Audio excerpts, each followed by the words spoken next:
말씀으로 하루를 여는 복된 새벽에 하나님께서 우리에게 주시는 귀한 말씀은 출애굽기 29장 1절에서 3절까지 되겠습니다. 온라인으로 동참하는 여러분도 다 함께 성경을 열어주시고 같이 말씀 속으로 들어가 보실까요? 내가 그들에게 나를 섬길 제사장 직분을 위임하여 그들을 거룩하게 할 일은 이러하니 곧 어린 숫소 하나와 흠없는 수양 둘을 택하고 무교병과 기름 섞인 무교 가자와 기름 바른 무교 전병을 모두 구운 밀가루로 만들고 그것들을 한 강주리에 담고 그것을 강주리에 담은 채 그 송아지와 두 양과 함께 가져오라. 아멘. 지금부터 약 3,500년 전에 하나님께서 모세에게 제사장 직분 그리고 위임식에 대한 명령을 하셨습니다.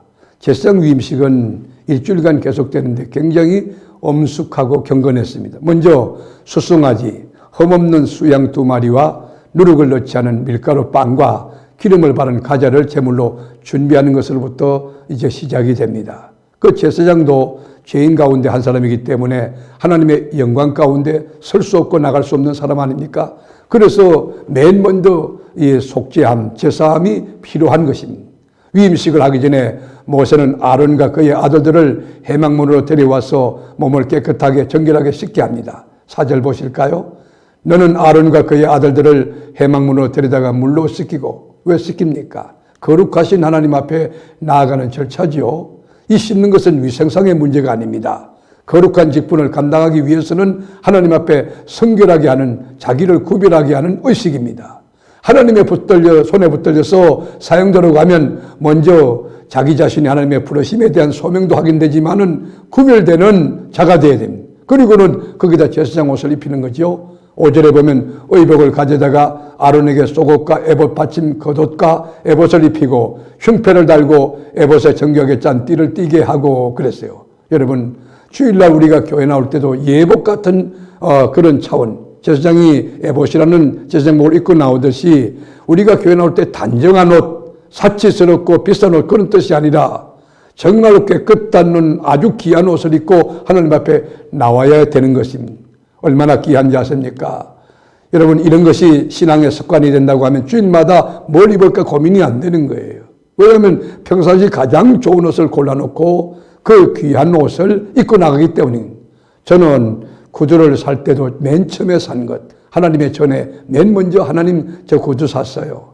제가 옷을 선물로 받아도 맨 먼저 하나님의 전에 아버지 제가 새 옷을 입고 나왔거든요. 정장 입고 나올 때 하나님 앞에 먼저 신고합니다. 나 자신이 아니에요.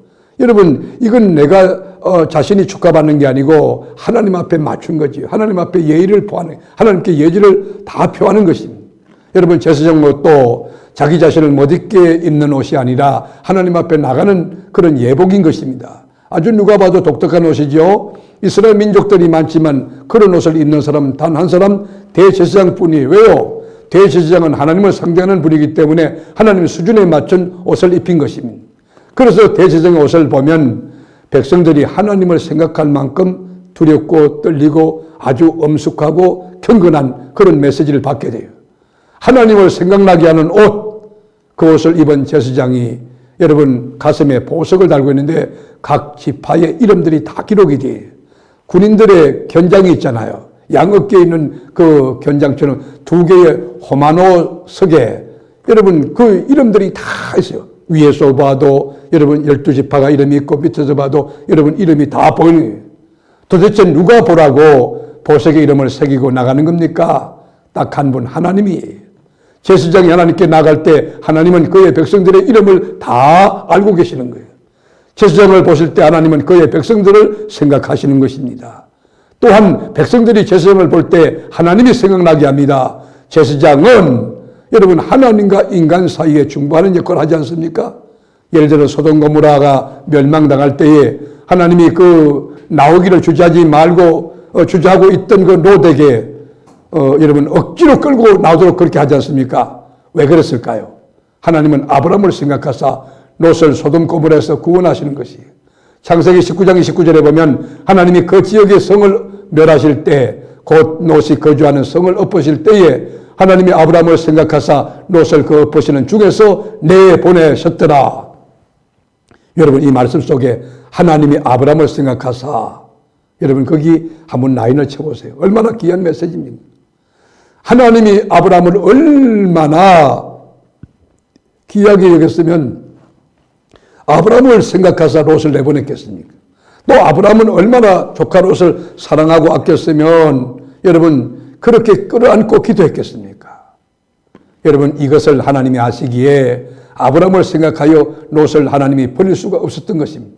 그래서 13절에 보면 그들에 대한 부르짖음이 여호와 앞에 크므로, 여러분 보세요. 하나님 앞에 부르짖고 기도하는 것이 얼마나 위력이 있는가. 여호와께서 그것을 멸하시려고 우리를 보내신나니 우리가 멸하리라. 롯이 나가서 그 딸들과 견고한 사위들에게 말하 이르기를 여호와께서 이 성을 멸하실 터이니 너희는 일어나 이곳에서 떠나라 하되 그의 사위들은 농담으로 여겼더라. 여러분, 하나님의 말씀을 받는 태도가, 반응이 다른 거예요. 아멘하고 경고로 받는 사람이 있고, 이건 아무것도 아닌데 농담으로 받는 사람이 있어요. 여러분, 번제가 뭐죠? 자기를 다 태워서 하나님 앞에 드리는 것 아닙니까? 예수 그리스도는 십자가에서 한 부분을 떼어서 주신 것이 아니라 자기 몸을 완전히 깨뜨려서 물과 피를 다 쏟으시고, 그리고 번제와 같이 하나님 앞에 다 살려드렸습니다. 그리고 주님께서 여러분 짊어지신 그 십자가, 영문 밖에 나가서 여러분 죽으신 것처럼 주님의 지옥을 끌어지고 영문 밖에 계신 주님께 우리가 나아가는 일들을 매일매일 해야 되는 것입니다.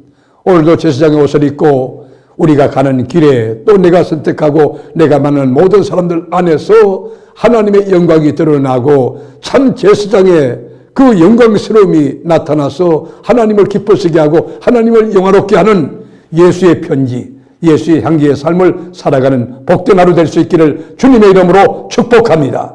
주님 고맙습니다. 우리가 제사장의 예복을 입고 예수의 핏부림을 당한 사람으로서 예수 향기가 진동하며 하나님의 영광이 머무는 그런 삶을 사는 하나님의 자녀 되게 하옵소서. 오늘도 주님의 이름으로 승리하는 복된 하루가 되기를 원하옵고 예수님의 이름으로 간절히 기도드립니다.